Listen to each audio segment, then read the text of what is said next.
Hi there. My name is Brooke Strode, and did you know that only about 33% of high school students are required to take a full semester of personal finance before graduating? And almost 70% of teens say they feel unprepared to handle their own finances once they leave high school. That really shows how big the gap is when it comes to teaching life skills. My big problem is that many students are graduating without the real world skills they needed. Things like budgeting, decision making, and planning for adult responsibilities. I've experienced this myself. Growing up, my parents didn't have strong money management or long term planning skills, so we lived job to job and often faced financial instability because of that. My siblings and I didn't have much guidance after. But when I moved with my grandparents, everything did change. They knew how to budget, save, and plan ahead, and they taught me those skills. That experience made me realize how important it is for schools to provide this education, especially for students from low income families who may not get this support at home. To better understand the issue, I looked at Bronfenbrenner's ecological system theory, which explains how different layers of a person's environment influences development. Microsystem is the classroom, teachers, peers, and everyday learning. Mesosystem is the communication between home and school. Exosystem is school policies or district decisions that impact students. And macrosystem is society expectations for what schools should teach. All of these layers play a role in whether students learn life skills or not.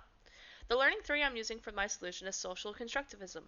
The theory says that students learn best by interacting with others, solving problems, and talking through their ideas and reflecting on their decisions. Constructivism means students build their own understanding, and social constructivism means they build it through people and experiences. This approach is perfect for life skill education because these skills require practice, not memorization. Here's what a social constructivism life skills class could look like. Students work in small groups to solve real-world scenarios such as creating a monthly budget, comparing salaries and taxes, figuring out how to rent an apartment, planning a career path, making decisions about credit scores or loans, practicing communication and conflict resolution, and understanding how to read a paycheck. The teacher doesn't lecture the whole time. Instead, they guide students, ask open-ended questions that help them reflect.